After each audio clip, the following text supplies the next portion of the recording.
Yang pertama-tama, marilah kita bersyukur kehadirat Allah karena atas berkat rahmat dan pertolongannya acara ini dapat berlangsung dengan baik. Allahumma sholli ala sayyidina Muhammadin wa ala alihi wasallam. Terima kasih saya ucapkan buat panitia silaturahmi akademik atas kerjasamanya sehingga kegiatan ini dapat terlaksana. Serta terima kasih pula pada pemilik gedung Sriti yang telah memfasilitasi tempat kegiatan ini.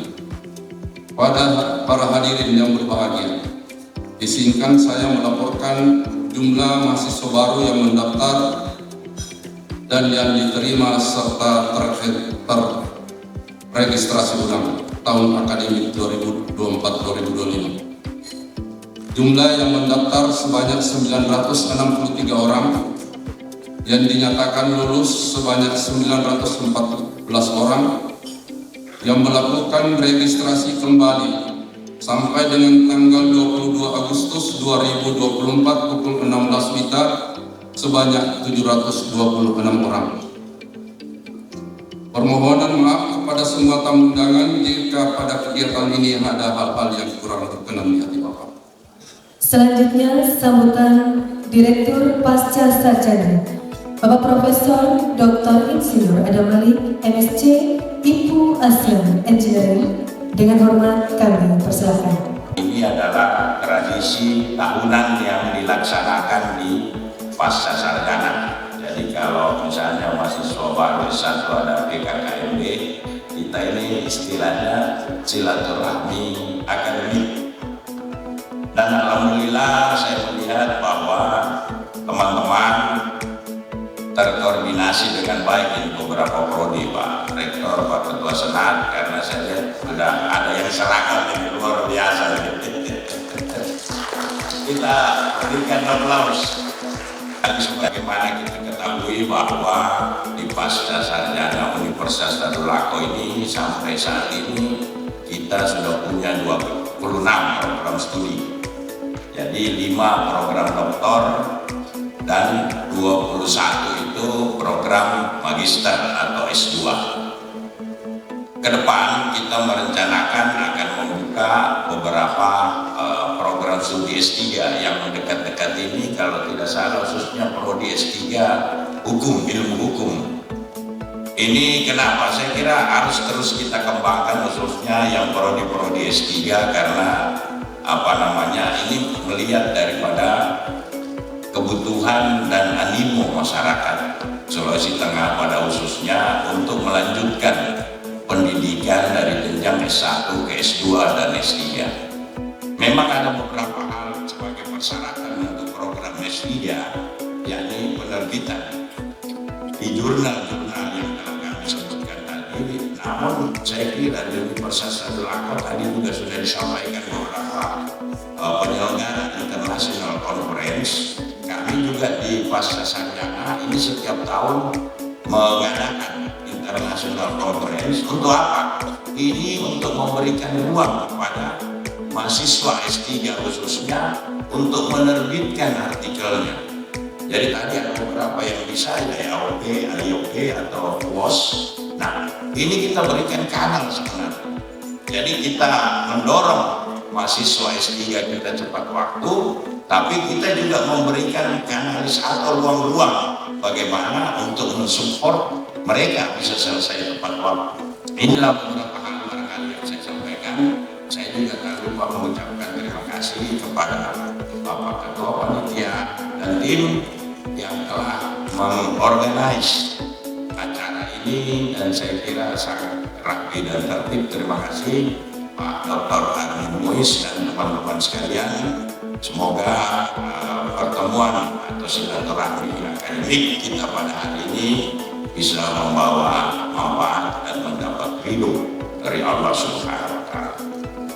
Saya juga ingin bermohon kepada Bapak Wakil Rektor akademik untuk setelah ini memberikan sambutan dan arahan kepada kita sekalian, sekaligus membuka acara silaturahmi akademik kita pada hari ini. Demikian, wabillahi taufiq wal hidayah. Assalamualaikum warahmatullahi wabarakatuh. Dari visi-misi yang dibacakan oleh Wakil Rektor tadi ada yang disebutkan tujuan internasional. Jadi diharapkan bahwa Universitas Tadulako itu bisa bertaraf internasional. Tentu ada indikatornya, bukan cuma disebutkan dalam visi-misi. Paling umum tadi adalah bagaimana melakukan publikasi internasional, dan itu diakui sebagai pengganti tesis untuk S2. Tetapi kalau S3 selain membuat disertasi juga harus melakukan publikasi, karena itu salah satu indikator internasional. Dan juga mungkin kita berharap adanya kerjasama yang lebih luas berskala internasional. Dan juga mungkin kita berharap bahwa ke depan kita bisa menerima mahasiswa dari internasional.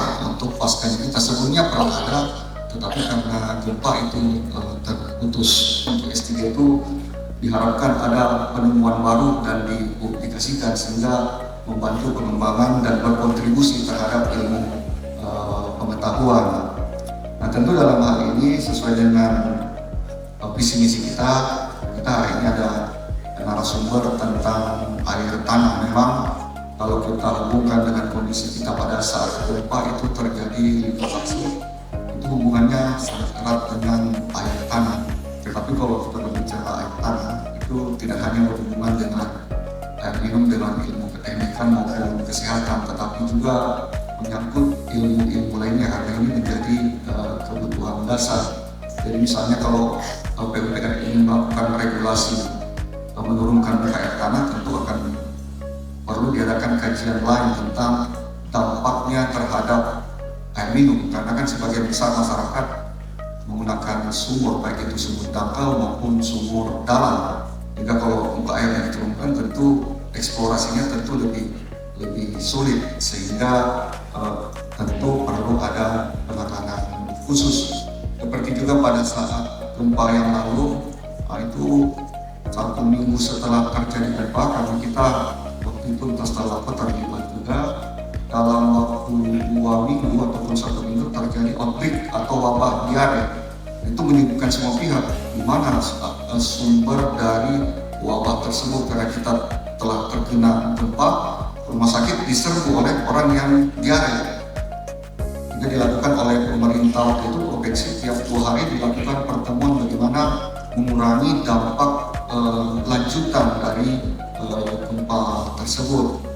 Nah, ini sesuai dengan visi Pak Rektor yang menyebutkan bahwa kita salah satu daerah yang berada di daerah yang sangat rawan bencana karena berada di garis Palkoro. Selain itu punya potensi yang cukup besar karena kita berada di garis peristiwa. Tentu daerah tropis tersebut tidak hanya memberikan keunggulan di bidang biodiversity, tapi juga tentunya akan memberikan keunggulan di bidang ekonomi, karena daerah kita tentunya cuma bisa ditumbuhi tumbuhan tropis yang tidak bisa tumbuh di daerah yang beriklim subtropis maupun daerah dingin, sehingga peluang untuk melakukan ekspor misalnya pertanian maupun pertanian peternakan itu lebih tinggi. Buktinya sudah banyak permintaan hal tersebut, tetapi kita belum mampu memenuhi.